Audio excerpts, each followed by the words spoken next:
Hello everyone, I am here to share with you another junk journal that I have created, maybe provide you guys with a little bit of inspiration, show you some things that I have used inside of my junk journal.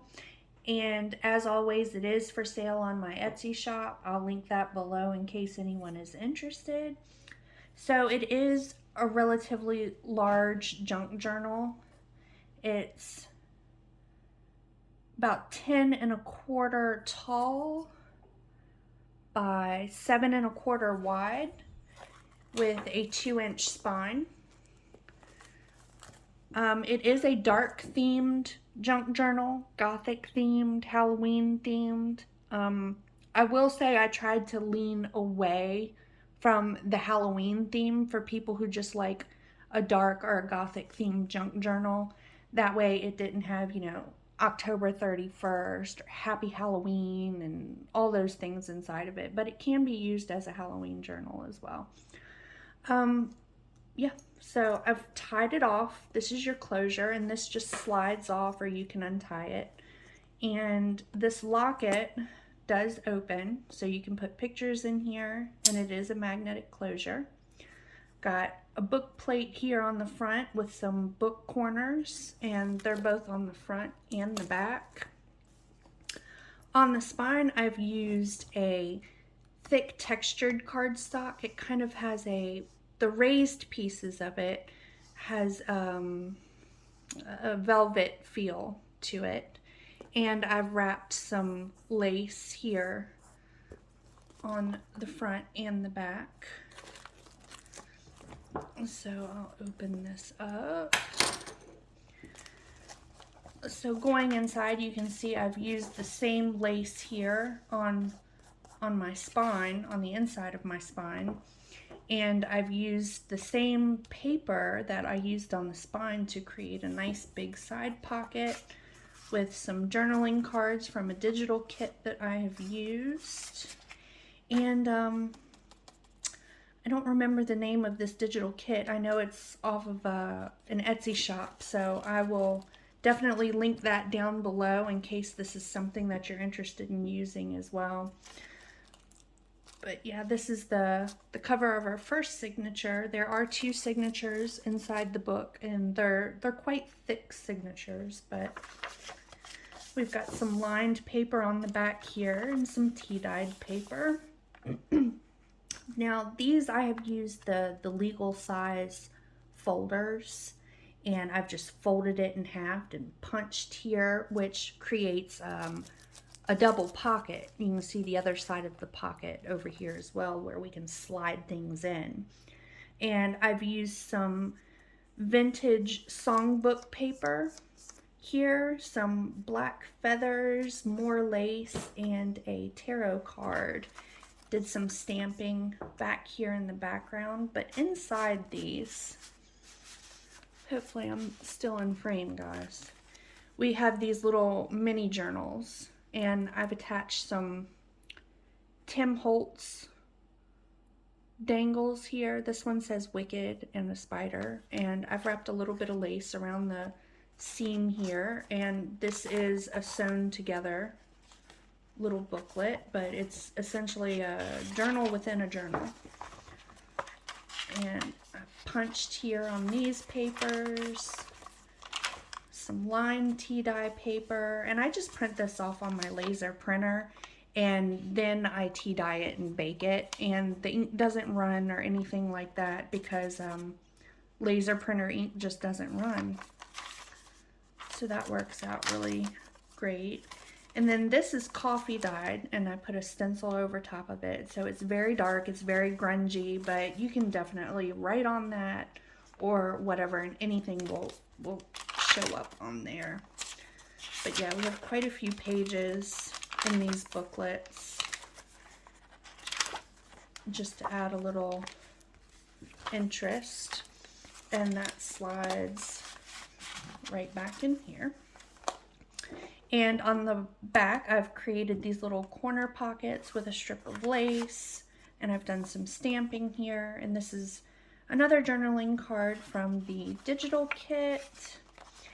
and that pocket's big enough to hold any kind of memorabilia that you might want to stash in there. There's another tea-dyed paper. I really like using this ledger paper. I normally tea dye it or coffee dye it, but I'm starting to really like to have different colors and things like that in the paper that I am using, different textures and stuff, so I decided to leave this green this time. This is another coffee dyed paper. You can see a light little bit of stenciling here, and you can see it even more on this side. Then here we've got a little textured and kind of almost like a foil paper. I think it's origami paper is what it is. And we've got a little pin there, and then a little envelope with a journaling card inside, a little place where you can tuck and stash things. And fold that right back over, pin it back. And you can see the back side of that paper is actually white. It does have a little bit of texture to the back of it, but I think you should still be able to write on it and be fine. So we've got some grid paper here, and then on the back it's lined with more of the stenciling.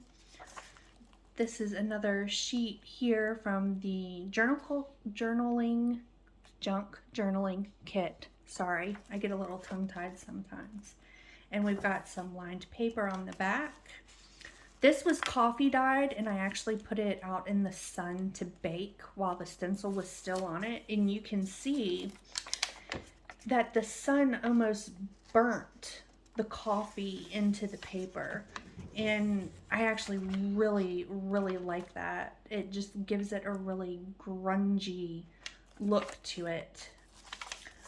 This was some damask cardstock that I had. It was white, and I just tea dyed that right along with everything else and ripped along the edges here for more of a grungy effect. And then we've got a little doily that's been dyed as well. More lined paper. More coffee dye paper. Then I've got my damask gift, I think this is gift wrap, gift paper, like you stash inside of a gift bag or a gift box or something, but I really like it just because it's a completely different texture from everything else. It has a different sound when you flip the page, and then of course it's black and craft damask, so again, it's not quite grungy, but it fits very well with the overall feel of the journal. I'll just keep flipping. This is the middle of the first signature. You can see that the signatures are sewn in with waxed linen thread.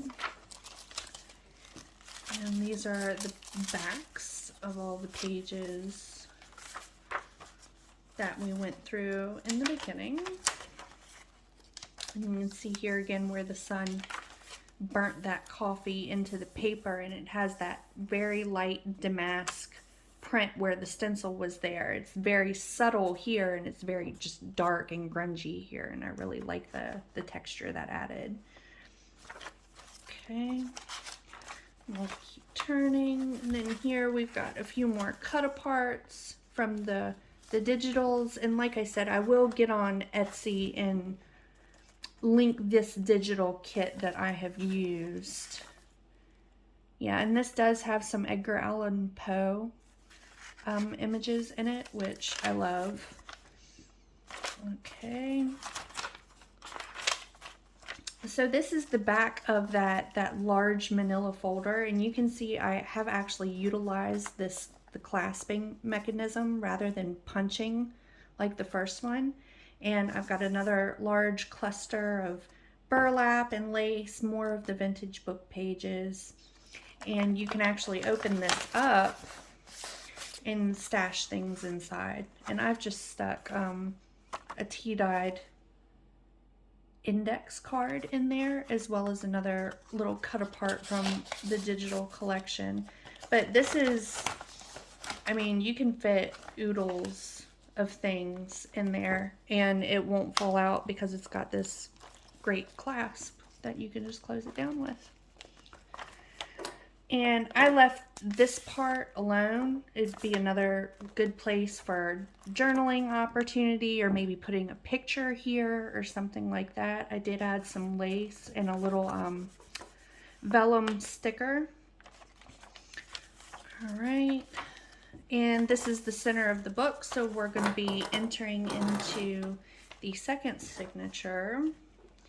And again, more of these really Gothic or apothecary images with really pretty damask background here and there. I loved this digital kit. It was really great. So again, I've done the same thing on the first part of this folder, where I've put a large cluster here of just various different things along with a tarot card.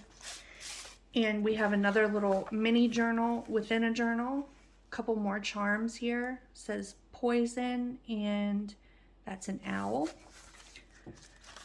And this one is relatively the same as the other one. Maybe, now this paper did get a little Halloween-y on me, but I loved this one. So maybe just stick a picture here or something like that to cover how Halloween-y that paper is. But going through, you can see just a lot of journaling opportunity, a lot of places to plop a photo or do some art or anything like that.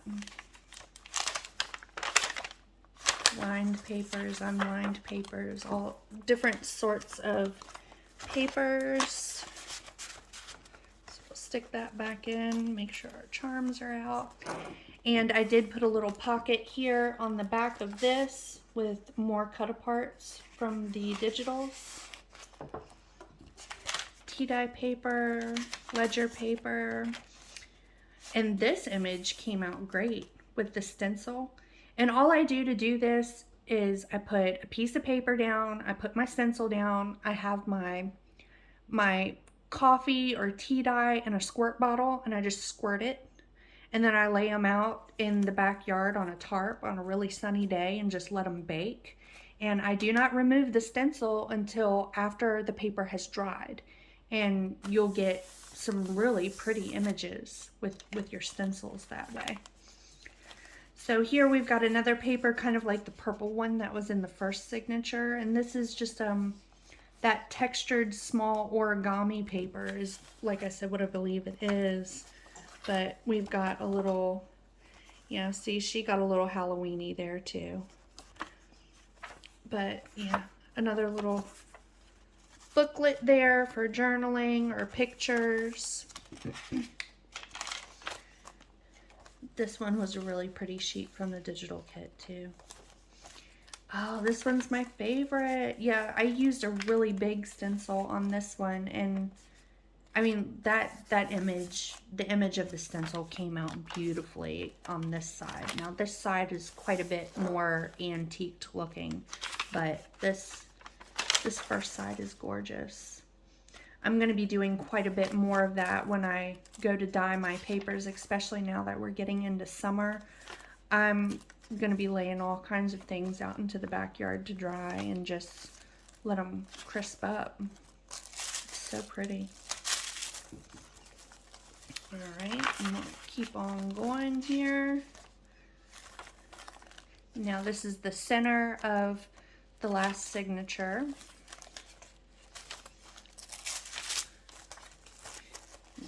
Keep going. There's the other side of that paper. More grid paper.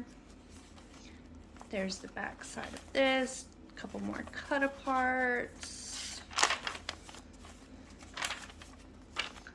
And then again, I've used another cluster with another image from the digital kit. I had these little Tim Holtz brooms that he released several years ago with one of his Halloween releases. More burlap, and the burlap has been coffee dyed as well, so it's super grungy looking burlap with more of the lace that I've used all throughout. And again, we've got another clasp closure pocket here, and I've stuck a few more little items in here.